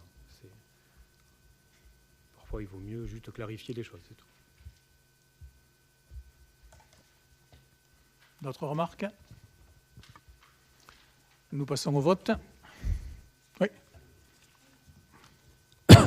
Rapidement, effectivement, les commissions, alors je vais aller vite, les commissions se réunissent régulièrement, donc je suis à la commission au niveau de l'EHPAD. Peut-être que la commission, CCAS, peut-être que la commission qu'a abordée, c'est vrai que cette commission, peut-être qu'il faudra qu'elle puisse se réunir. Sur cette commission-là étaient présents les familles, les représentants des familles, les résidents, enfin voilà, bon voilà, c'est un ensemble de personnes. Et c'est vrai que ça a été voté à l'unanimité sur et quand on voit les chiffres qui avaient été présentés sur 2025 et 2026, c'est des chiffres qui sont sur une inflation normale, voilà, a priori. Par contre, c'est vrai que quand on revient sur l'année antérieure, l'année précédente, c'est vrai que ça fait une augmentation qui peut être importante, et je le comprends. Mais sur la dernière tranche, je pensais moi aussi que c'était hors commune. Mais effectivement, c'est plus de 1600, et c'est vrai que ça peut représenter un coût important.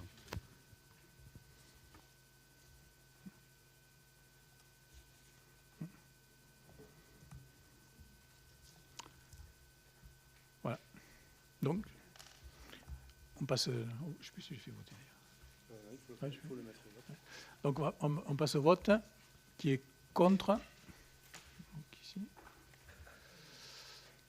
Qui s'abstient? Merci.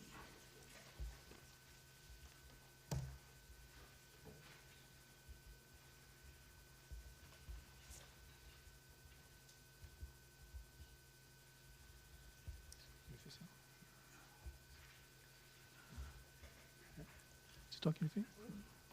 Je le fais si tu veux, comme tu veux. Donc, l'indemnisation d'un commerçant.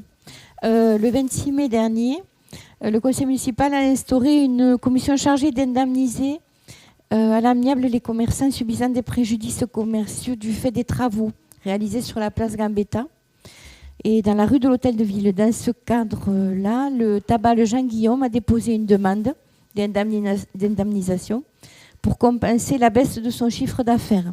Après examen, un expert comptable a déterminé qu'il y avait une indemnisation de 6 000 € et a donné un avis favorable à l'attribution de cette aide. Il est donc proposé au conseil municipal d'autoriser le versement de la somme de 6 000 € au tabac Jean-Guillaume, de donner pouvoir aux membres pour signer les documents nécessaires à ce paiement. Avez-vous des questions? Pas de questions, mais une remarque. On en a suffisamment débattu ici. Je veux quand même rappeler que ce commerce a perdu 70 000 € de chiffre d'affaires sur la période des travaux, 70 000 € de perte du chiffre d'affaires pendant les travaux, et qu'on lui donne 6 000 €. Voilà. Il me semble que la proportion est quand même bien en dessous de ce que peuvent espérer les commerçants. Et également de donner l'anecdote ici où, monsieur le maire, vous vous étiez engagé devant eux de défendre l'idée d'aller jusqu'à 35 000 €, puisqu'ils avaient dit on a perdu 70, on veut bien couper la poire en deux et assumer la perte de la moitié. Et vous vous étiez engagé devant eux d'imaginer d'aller au-delà de la délibération initiale et du plafond de 6 000 €. Je regrette que ce soir, il n'y ait pas une proposition un peu plus généreuse à destination d'un commerce qui a subi 12 mois de désastre économique et qui a vu, malgré le fait qu'il ait réussi à céder son commerce, aussi un rabais important sur la valeur de son fonds de commerce. Moi, je ne donnerai pas les chiffres d'affaires des commerces, c'est quelque chose qui les regarde. Voilà. Et moi, mes informations que j'ai d'origine comptable ne me donnent pas ces chiffres-là, déjà. Ensuite, quand vous parlez de chiffre d'affaires et que vous voulez qu'on rembourse la moitié du chiffre d'affaires, un commerçant, en fait, son revenu, ce n'est pas le chiffre d'affaires. Voilà, donc son revenu, c'est en fait autre chose. Donc en fait, il ne faut pas mélanger le chiffre d'affaires en fait, avec le revenu qu'il aurait dû percevoir. Donc, là, il y a une perte de 70 000 €.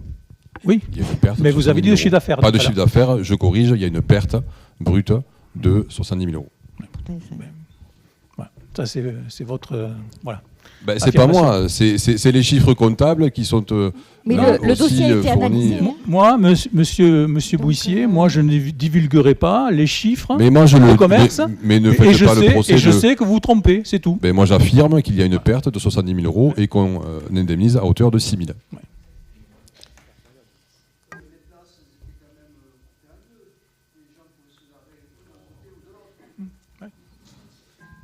Mais on s'en fout que la place ait été coupée en deux et que les gens ne viennent plus sur cette place parce qu'elle est plus praticable. Ils ne viennent plus. Ils ne viennent plus à Carmont, ils ne viennent plus sur cette place.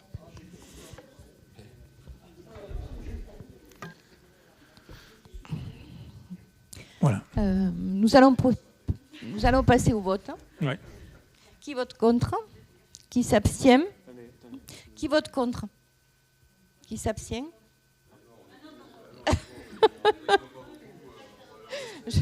Bon, qui vote pour alors? Tout le monde, je comprends. Ouais. Merci, je vous remercie. Le 8e point, c'est un versement. Pardon.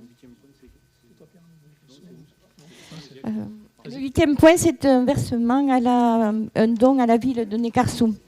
Les obsèques du maire de Neckarsulm, M. Klotz, il a été maire de 1967 à 1992, ont eu lieu le vendredi 14 novembre 2025. C'était un homme engagé sans réserve pour sa commune.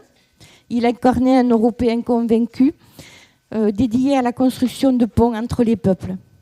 À son initiative, un compte de dons a été ouvert au profit de la fondation Stark Familien Neckarsulm, qui vient en aide aux familles et aux jeunes de la ville de Neckarsulm confrontés à des difficultés. En raison des délais très courts imposés par l'organisation des obsèques, monsieur le maire n'a pas pu se rendre en Neckarsulm pour y assister. Afin de marquer le soutien de la ville de Carmont, il a proposé au conseil municipal d'affecter un don de 1 000 euros à cette fondation. Ça représente à peu près le montant qu'auraient représenté les frais de déplacement. Voilà. Il a donc proposé au conseil d'autoriser le versement de don de 1 000 euros à la fondation Stark Familien Neckarsulm. Alors moi, il y a une phrase qui me gêne, cette dernière phrase, à ce montant correspondant approximativement au coût nécessaire pour ce déplacement. C'était utile de mettre ça? Ça m'a énormément gêné. On fait un don, on n'a pas besoin de se justifier. C'était un peu déplacé. Bon. Vu la situation, c'est très déplacé. J'aimerais qu'elle soit retirée. Mais je la retire. Voilà, je vous remercie.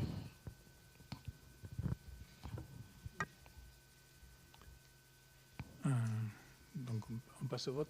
On passe au vote. Qui est vote contre? Qui s'abstient? Je vous remercie.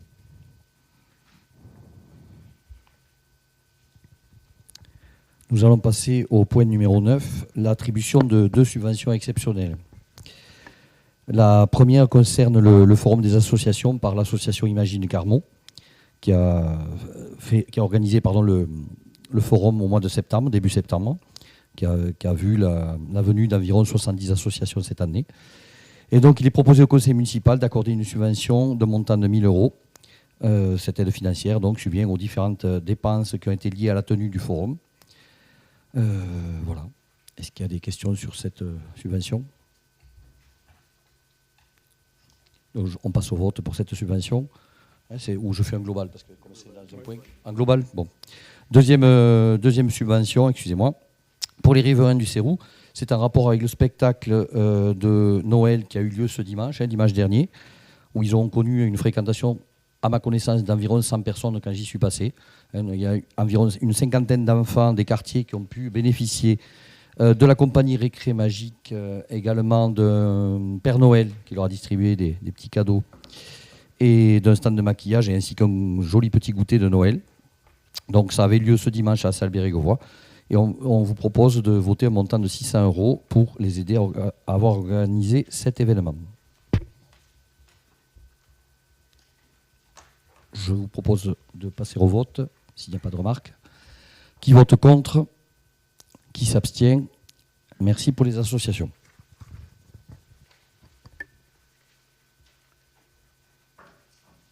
Alors, demande de subvention à la fois DETR, DECIL, Fonds Vert, donc finalement toutes les aides d'État. pour améliorer le confort thermique des écoles et donc le confort des enfants. Comme je vous l'avais exprimé au mois de juin dernier, au moment où on venait de passer une période forte de canicule, je vous avais dit que j'avais demandé aux services de travailler sur les écoles pour trouver des solutions pour améliorer le confort des enfants. Et donc le retour de ceci donc fait que donc on a des travaux qui peuvent être envisagés, des travaux de rafraîchissement, des travaux d'isolation, des travaux au niveau des cours, de renaturation des cours. Donc tout ceci pour un coût global de 600 000 € hors taxe. Donc il est demandé donc, de demander au niveau de l'État de solliciter à hauteur de 50%, donc pour 300 000 €. Conseil départemental à hauteur de 30%, bon, ce qui peut être peut-être difficile à atteindre, mais bon, on peut essayer. Et l'autofinancement à hauteur de 20%. Au niveau du département, ça peut être pris en compte parce qu'on a des écoles qui sont en QPV et également parce qu'on a une part de renaturation sur laquelle aussi le département intervient. Voici donc pour ces demandes de subvention. Y a-t-il des questions ? D'une manière plus concrète, quel est le projet réellement? Est-ce qu'il s'agit de climatiser? Est-ce qu'il s'agit de rafraîchir? Est-ce qu'il s'agit de salles communes? Est-ce qu'il s'agit de toutes les salles de classe? C'est toutes les salles de classe. Voilà. C'est climatisé? Oui. Alors, c'est climatisé toutes les salles de classe. Oui. Voilà. Et renaturation de toutes les cours également. Parce qu'en fait, on a isolé pas mal d'écoles depuis quelques années. Et on s'aperçoit que bon, c'est efficace pour l'hiver, mais l'été c'est problématique parce qu'avec la chaleur produite par le corps humain, donc et comme les parois sont isolées et chaudes à l'extérieur, en fait la température monte dans les classes et les enfants ont très chaud et à ce moment-là on ne peut pas ouvrir non plus parce qu'il fait très chaud dehors. Et donc si on veut atteindre un minimum de confort pour les enfants, il faut apporter de la fraîcheur. Voilà, donc c'est le seul moyen de résoudre ce problème-là. Et à quelle échéance serait imaginé ce programme, puisque l'été va arriver assez rapidement? Est-ce que c'est quelque chose qu'on peut imaginer avant l'été 2026 ou c'est quelque chose qui se fera durant l'année 26 peut-être ou plus tard? Ça va se faire en cours d'année 26. Donc déjà la partie renaturation, nous avons déjà les plans qui sont préparés. Donc après pour le reste, il va falloir qu'en fonction des aides qu'on va obtenir, qu'on lance ensuite les appels d'offres, etc. Et donc il va s'enchaîner ensuite toutes les procédures habituelles sur lesquelles on n'a pas forcément une maîtrise précise de la durée. Notre objectif, c'est que ça se fasse le plus vite possible. Voilà, mais comme vous l'avez vu, on a réagi rapidement puisque c'était l'été dernier, on s'est posé les questions et on a aujourd'hui On vous a posé la question ici, ça vient de notre groupe, avant que vous rectifiez et que vous sautiez sur l'occasion. Mais l'objectif, le principal est que ça se fasse, il n'y a pas de problème. Hein. Vous regarderez les vidéos. Voilà. Avec plaisir. Voilà. Ouais. Voilà, donc qu'y a-t-il on va passer donc au vote. Qui est contre? Qui s'abstient? Merci.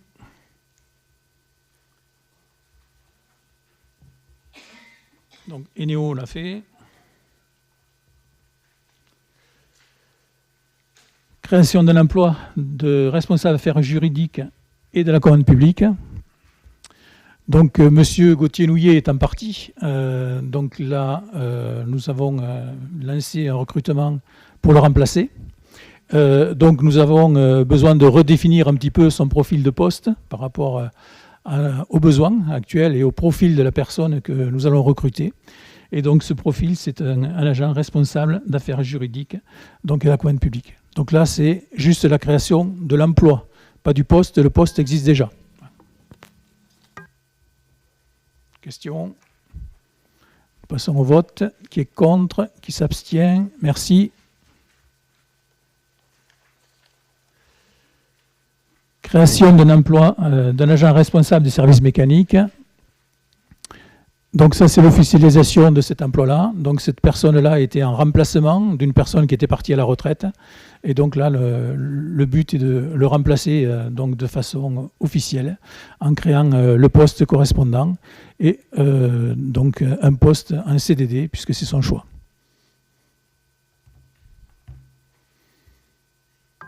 Pas de questions. Oui. Une remarque sur cette délibération et la précédente en même temps, puisque c'est la même remarque, c'est ici le rôle du CST dans la création de ces 2 emplois. Je n'ai pas souvenir que le CST ait été informé ou n'ait même débattu de ces 2 créations d'emplois, et je le regrette. Alors, ces emplois sont existants, hein, donc déjà, donc c'est juste la redéfinition du contour du poste qui est là. Qui est contre, qui s'abstient, merci.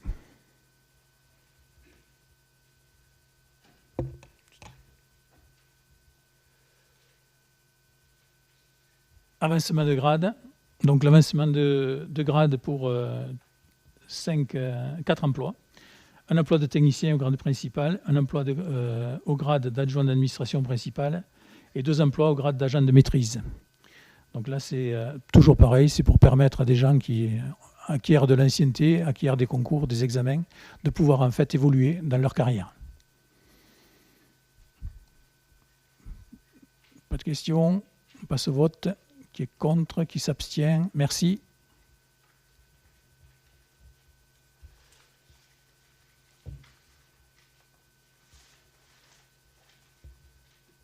Adhésion au service de médecine. Donc là, c'est une obligation que nous avons d'adhérer à ce service de médecine. Donc c'est une formalité que nous devons accomplir. Voilà, donc cette adhésion, elle est renouvelable tous les 3 ans. Donc elle permet la surveillance médicale, donc l'action sur le milieu social, la prévention des risques professionnels et le maintien des emplois et le reclassement. Voilà. Une observation sur ce service-là qui est indispensable. Et je sais, et nous savons tous, le manque cruel de médecins dans toutes les instances, même celle-là.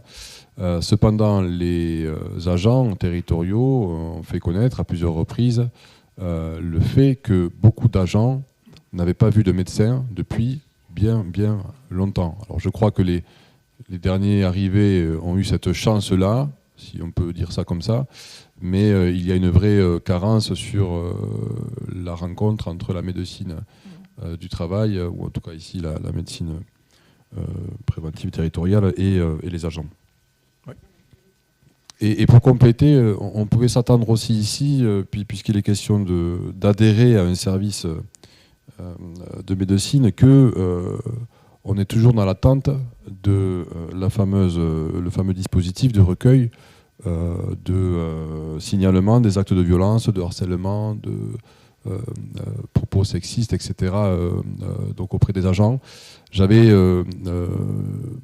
dénoncé cela en CST il y a déjà bien longtemps. La dernière convention avec le centre de gestion remonte elle aussi alors je ne vais pas dire fort longtemps, mais en tout cas à plus d'1 an, si ce n'est pas 2 ans. Et il avait été question, lors du CST du mois de septembre, de faire le clair sur cette démarche-là. Alors soit un recueil interne, ce qui est possible, soit de renouveler une adhésion qui était à l'époque expérimentale, et vous étiez certains, quand je l'avais dit que cette convention courait toujours. Non, elle était expérimentale et puis elle était limitée dans le temps, et la collectivité est dépourvue de ce genre de service, ou de recueil en tout cas, et alors que c'est une demande là aussi de beaucoup d'agents territoriaux de pouvoir avoir accès à ce recueil et de pouvoir derrière imaginer de mettre en place les dispositifs nécessaires et qui s'imposent dans certains services. Voilà, donc c'est une chose que je n'ai pas suivie, donc effectivement on en avait parlé en CST.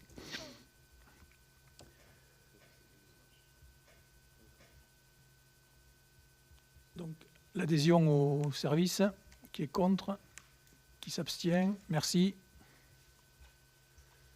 Don d'un vélo. Oui, on arrivait au point 17, don d'un vélo électrique à la commune. Donc le vélo électrique appartenant à M. Roland Passé, donc volé dans sa propriété située à Maine, donc dans le Gard, puis retrouvé sur la commune de Carmont, fait l'objet d'une proposition de don de la part de son propriétaire. Donc M. Passé, ne souhaitant pas récupérer ce bien, a exprimé le souhait d'en faire don à la commune. Ce don contribuera à enrichir les moyens de transport des services de la ville. Donc il est proposé au conseil municipal d'accepter ce don et d'adresser à M. Roland Passé les remerciements de la commune pour sa générosité.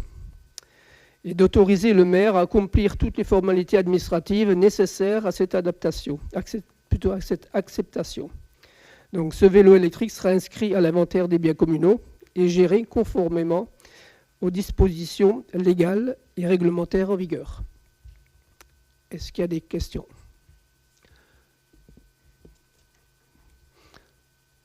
Pas de questions. Donc on va passer au vote. Qui est contre ? Qui s'abstient ? Merci. Ensuite, le point 18, c'est la création d'un service objet trouvé. Donc, pour améliorer donc, la gestion des objets trouvés sur le territoire de la commune de Carmaux, il est proposé de créer un service dédié donc, situé au numéro 9 rue Voltaire. Cette initiative a reçu l'aval du comité social territorial dans sa séance donc, du 29 septembre 2025. Donc, ses missions principales sont donc enregistrer et conserver les objets trouvés sur la commune, rechercher activement les propriétaires, restituer les objets à leur ayant droit, gérer les objets non réclamés conformément à la réglementation en vigueur.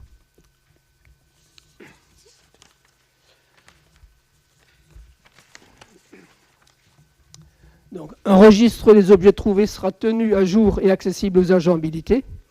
Donc, il est proposé au conseil municipal d'approuver la création de ce service et d'autoriser le maire à mettre en œuvre la présente délibération. Est-ce qu'il y a des questions à ce propos ? Alors, pour cette fois, vous faites référence au comité social territorial. Oui, je suis allé rechercher le compte rendu de ce comité social territorial, infructueusement, puisqu'il n'existe pas. Je voulais y vérifier qu'il ait bien été question de ce service objet trouvé. Je n'en ai pas le souvenir. Et il me semble que c'est un problème, encore une fois, de ne pas avoir accès ou de ne pas produire les comptes rendus à temps pour qu'on puisse retrouver un petit peu nos mémoires. Au-delà de cette question-là, je me pose la question de l'intérêt de créer un service objet trouvé, alors à moins qu'il y en ait tant que ça et qu'il faille vraiment structurer. Combien de personnes vont travailler sous l'égide de ce service ? Une personne. Non. Donc on crée un service pour une personne à temps incomplet. Non. Qui n'est pas affecté à temps complet sur cette mission. Non, on ne crée pas un service pour une personne. On crée un service objet trouvé, donc on définit un cadre pour que les objets trouvés soient gérés dans un cadre. Et donc après, dedans, qui est 0,5 ETP ou même pas, ou bien un ETP, 2 ETP ou 3 ETP, c'est pas la définition qui est là. Le but de ceci, c'est de définir un cadre pour que quand on a des objets trouvés, ils soient traités avec une certaine méthodologie. Déjà identifié, voilà. Que sache où ils se trouvent, et ensuite traiter. Oui, mais tout aussi bien de créer une procédure à destination des agents d'accueil qui, à mon sens, peuvent remplir cette mission-là, suffirait. Non, mais c'est un problème de légalité. Voilà, c'est tout. C'est un problème de légalité. Un service d'objets trouvés doit être créé par le conseil municipal. Ce n'est pas quelque chose qui tombe du ciel comme ça, où on crée dans un coin un service objet trouvé. Donc c'est quelque chose qui doit être donc bien mis en place. Et ensuite, quand il est mis en place, le maire prend des arrêtés pour définir la durée pendant laquelle on va garder les objets trouvés, les conditions dans lesquelles on va les conserver, etc. Donc tout ça, c'est pour avoir un cadre fiable dans lequel, en fait, on récupère les objets trouvés et ensuite, on les classe, on les rend aux personnes et également, éventuellement, on les détruit à la fin. Mais on crée un cadre qui n'existait pas jusque-là. Jusque-là, ça se faisait, un objet trouvé arrivait, on le rangeait avec une procédure sans qu'elle soit cadrée. Donc il faut qu'on arrive à avoir quelque chose de cadré. Non, c'est pas légal, mais il faut qu'on passe par une délibération au conseil municipal pour créer le service objet trouvé. Voilà. Et ce service ne crée pas des emplois ou des personnes derrière. Il crée juste une structure qui permet de recevoir les objets trouvés. Heureusement qu'on ne délibère pas sur chaque service rendu par la collectivité, ça serait compliqué. Donc, Pas d'autres remarques, donc on va passer au vote. Qui est contre? Qui s'abstient? Merci. Ah, pardon, excusez-moi. Ouais. L'abstention. Monsieur Touzani, vous abstenez ou pas? Non? D'accord. Donc il y a combien d'abstentions? Il y en a 4. 5 abstentions. Bien. Après c'est le 19. Ouais.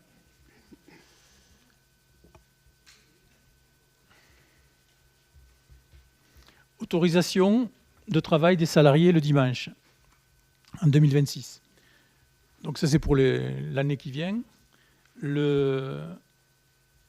L'association des commerçants au niveau du Tarn a déjà fixé deux dates qui sont les 13 et 20 décembre 2026. Donc il reste à la collectivité à en fixer 2 autres. Donc il est proposé que ce soit d'une part le 29 novembre et le 6 décembre. Donc 29 novembre, Black Friday, 6 décembre, Sainte-Barbe. Alors ceci découle de... nous avons reçu il y a maintenant une semaine les commerçants de Carmaux, avec qui on a échangé sur différents sujets. Et leur volonté l'année prochaine, c'était d'essayer de faire une petite foire au niveau de la Sainte-Barbe. Voilà, donc du coup, le fait que ça puisse être ouvert le dimanche, ça a un intérêt. Et ensuite, d'autres étaient penchés pour le Black Friday, donc qu'ils voulaient lancer. Donc on imagine que ça peut être les 2 week-ends qui peuvent être rajoutés par rapport à ceux qui sont déjà figés. Voilà, donc il n'y avait pas de demande particulière autre. Il est à noter aussi que c'est uniquement pour les commerces qui emploient des employés. Donc, donc à partir du moment où c'est un chef d'entreprise, il peut ouvrir, lui, sans difficulté le dimanche. Question ? Puisqu'il est question de spécificité locale, justement, alors vous avez discuté de ça à la marge d'une réunion ou d'une rencontre avec quelques-uns, mais il me semble qu'il aurait été pertinent ici de consulter plus largement tous les commerçants carmosains, de bien connaître leurs attentes sur cette question-là qui est quand même importante quand il s'agit de déterminer à quel moment ils entendent ouvrir sur des dimanches de festivités. Alors, ce n'était pas une discussion à la marge. Il y avait de présents dans cette salle-là. Il y avait autant de monde qu'on est aujourd'hui. Tous les commerçants avaient été invités. Voilà, donc ceux qui ne sont pas venus, ils ne sont pas venus. Donc on a fait avec les gens qui étaient présents. Voilà, donc, oui, mais ce point-là n'étant pas annoncé, peut-être que d'autres auraient aimé s'exprimer ou auraient pu avoir une réflexion anticipée sur cette question-là. Évidemment, autant qu'on est ici, on peut prendre des décisions. Mais il me semble que l'implication sur des questions comme celle-là devrait être différente. Ça fait maintenant 2 ans qu'on travaille à essayer de faire émaner une association de commerçants.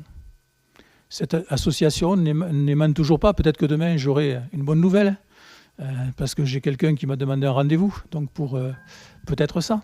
Mais la bonne nouvelle, vous la connaissez, il y a une structuration qui est en route. Ne faites pas de fausses annonces, de demi-annonces. Mais ici, je n'ai pas rencontré la personne, je ne sais pas de quoi il est question. Je n'ai qu'un nom. Et on m'a dit que c'était pour une association de commerçants, c'est tout. Bon, mais je vous fais l'annonce. Je n'en sais pas plus. Je vous fais l'annonce en direct. Mais la question de la consultation de tous les commerçants n'est pas compliquée à mettre en œuvre. Il s'agit de mettre en place un vote, un doodle, des choses très simples qui peuvent se passer aujourd'hui. Et il suffit là de récolter les différents avis et puis c'est réglé. Et au moins chacun a eu l'information de savoir qu'il y a 2 dates à déterminer par le conseil municipal, qui est une instance locale, pour des festivités locales et par des commerçants locaux de pouvoir s'exprimer. Bon, on verra donc quand il y aura une association, s'il y en a une. Voilà, donc prochainement. Voilà. C'est l'objectif, c'est qu'on y a travaillé depuis, que je disais, on y avait travaillé, ça fait 2 ans qu'on y travaille. On a réuni plusieurs fois les commerçants, on a fait intervenir des gens spécialisés justement dans le coaching pour ce genre de création. Ça n'a pas abouti. Bon, aujourd'hui, il semble que quelque chose veuille se passer. On va voir. Voilà. Donc on passe au vote. Qui est contre? Qui s'abstient? Merci. approbation du plan communal de sauvegarde. Donc c'est un dossier relativement conséquent que vous avez dû regarder avec attention. Alors je vais pas le passer en revue hein, parce que c'est lourd. Je vais plutôt répondre à vos questions sur ce plan communal de sauvegarde.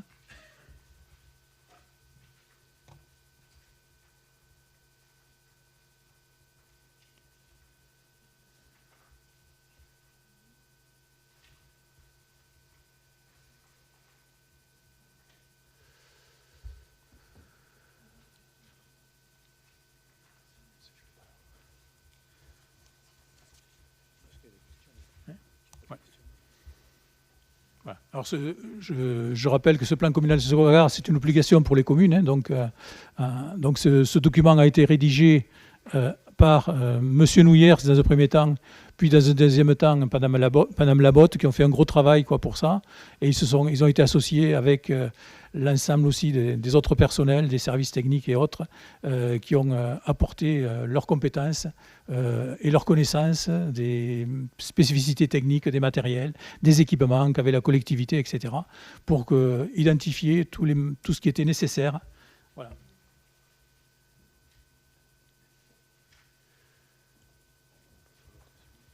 On va passer au vote.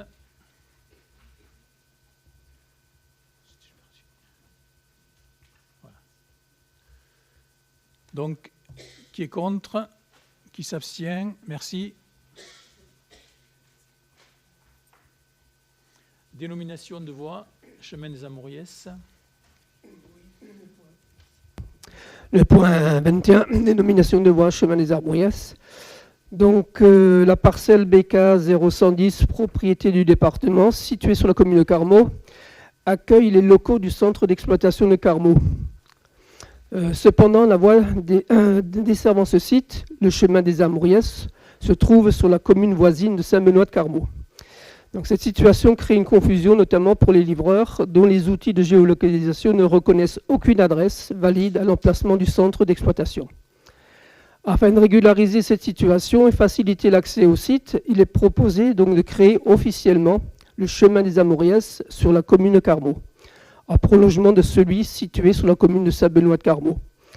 Cette création permettra d'attribuer un numéro de voie à la parcelle concernée. Donc vous avez le plan qui est joint. Donc il est proposé au conseil municipal de créer le chemin des Amouriès. Est-ce qu'il y a des questions ?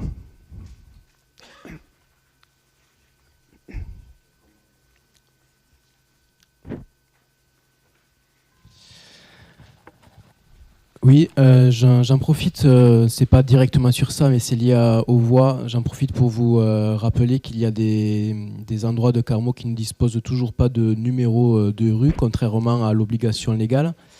Donc je voudrais savoir si c'est prévu dans un temps prochain. C'est en cours, c'est-à-dire que les services donc, sont en cours de réaliser cette numérotation. Vous parlez sûrement du chemin de la Détonnier. Absolument. Voilà. Les habitants ne sont pas informés de ça. Ils seront informés donc, quand la numérotation sera effective. Et donc, ça fait quelque temps que les services s'en préoccupent. Et donc, ça va être fait dans les semaines qui suivent. Voilà. Très bien. Autre question ? Donc, on va passer au vote. Qui est contre? Qui s'abstient? Merci. Ensuite, on va parler du transfert de voies du domaine privé au domaine public, donc une régularisation rue des Chênes à Carmaux. Donc, par délibération numéro 13 du 12 mars 2021, le conseil municipal s'était prononcé sur le transfert de certaines parcelles du domaine privé au domaine public situé rue des Chênes afin de constituer une voie répondant à des règles nécessaires de desserte concernant la défense incendie, la protection civile, le ramassage des ordures ménagères, etc. La délibération susvisée a été adoptée sans respecter la procédure nécessitant l'intervention en amont du géomètre expert. Donc ce dernier a communiqué le document permettant de délimiter les parcelles. Le conseil municipal est sollicité pour autoriser le maire à procéder à l'acquisition des parcelles concernées et à signer tous les documents y afférents. Donc cette voirie sera constituée par la cession des parcelles donc, citées ci-dessous. Monsieur et Madame Fraisse, Jean-Louis, donc, qui est domicilié à 5 rue des Chênes, donc qui concède une partie de la parcelle AD 806. Monsieur et Madame Gros, Johan, donc au 6 rue des Chênes, qui cède une partie de la parcelle AD 187. Et l'indivision des Chanel, qui cède une partie de la parcelle AD 805. Donc en fait, il s'agit d'une régularisation d'une délibération qu'on avait prise, mais avec les descriptifs donnés par le géomètre. Voilà. Donc il est proposé au conseil municipal d'approuver l'acquisition des parcelles susvisées, de charger le maire de procéder aux formalités relatives à ces acquisitions et l'autoriser à signer tous les documents y afférents. Il est précisé que les frais d'actes notariés seront à la charge de la ville. Est-ce qu'il y a des remarques? Non. Donc on va passer au vote. Qui est contre? Qui s'abstient? Merci. Point 23. Permis de louer. Donc on va procéder à une extension de la zone. Alors c'est une toute petite extension. Donc face à l'efficacité du dispositif qui permet de lutter contre le logement indigne et de garantir les conditions de location respectant la sécurité des occupants ainsi que les normes de salubrité, une extension de ce dispositif à une nouvelle zone est désormais envisagée.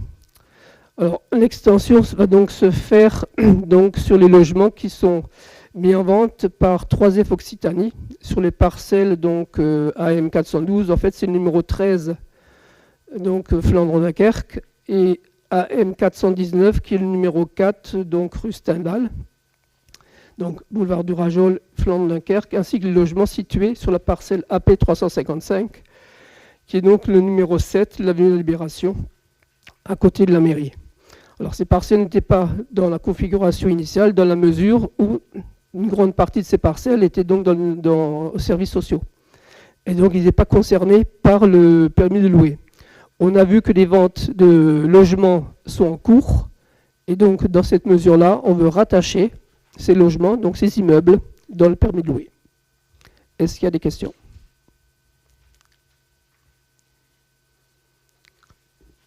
Pas de questions? À la date de sortie du conseil municipal. Donc dès demain. D'autres questions?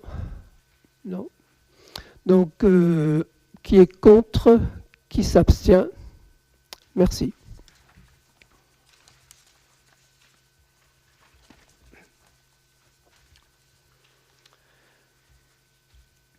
Autre chose, ouais, un autre point pour le permis de louer. La commune a demandé à modifier donc l'article 6 de la convention qui relie donc la communauté des communes du Ségala-Cormozin et la commune de Carmont. Dans la précédente convention, il était donc écrit que en fait donc il n'y avait pas marqué qu'il y avait renouvellement tous les ans, c'est-à-dire qu'il fallait renouveler la convention tous les ans. Et donc la modification concerne donc deux aspects majeurs, la reconduction tacite de la convention et le préavis de dénonciation désormais fixé à 6 mois. C'est ce qui a été demandé, enfin c'est ce qui a été voté à la communauté des communes et donc on reproduit ici. Est-ce qu'il y a des questions? Pas de questions? Donc qui est contre? Qui s'abstient? Merci.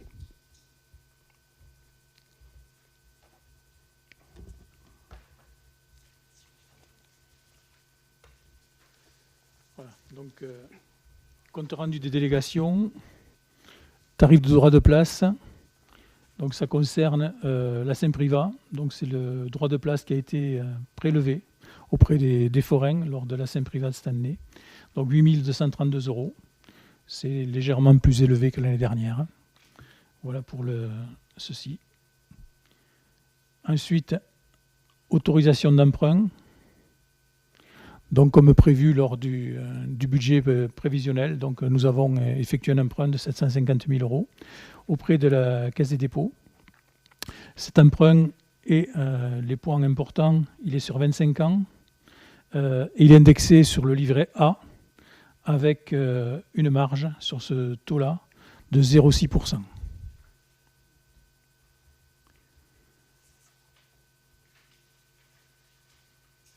Vous avez lu tout l'ensemble des autres éléments correspondants.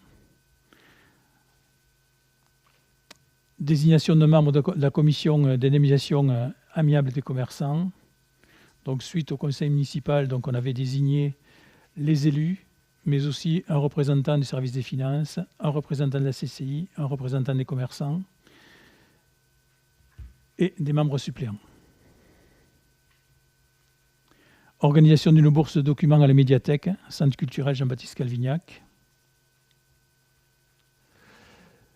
Donc là, toujours pareil, c'est les fonds vieillissent, certains fonds ne tournent plus, donc il est nécessaire de renouveler.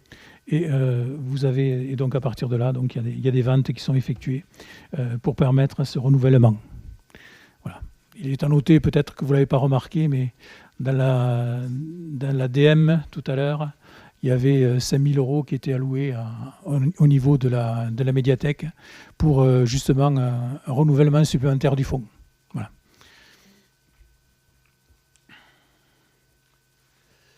Signature de marché public des contrats d'assurance. Donc là, pareil, la commission s'est réunie. Et à partir de là, donc, j'ai signé les différents documents afférents à ce marché. Voilà pour le compte-rendu des délégations. Merci. Merci, le conseil est terminé. Donc, si vous le souhaitez, donc, il y a un petit apéritif et une foisse pour ceux qui le souhaitent. Oui, bonne fête et bonne fin d'année à tout le monde.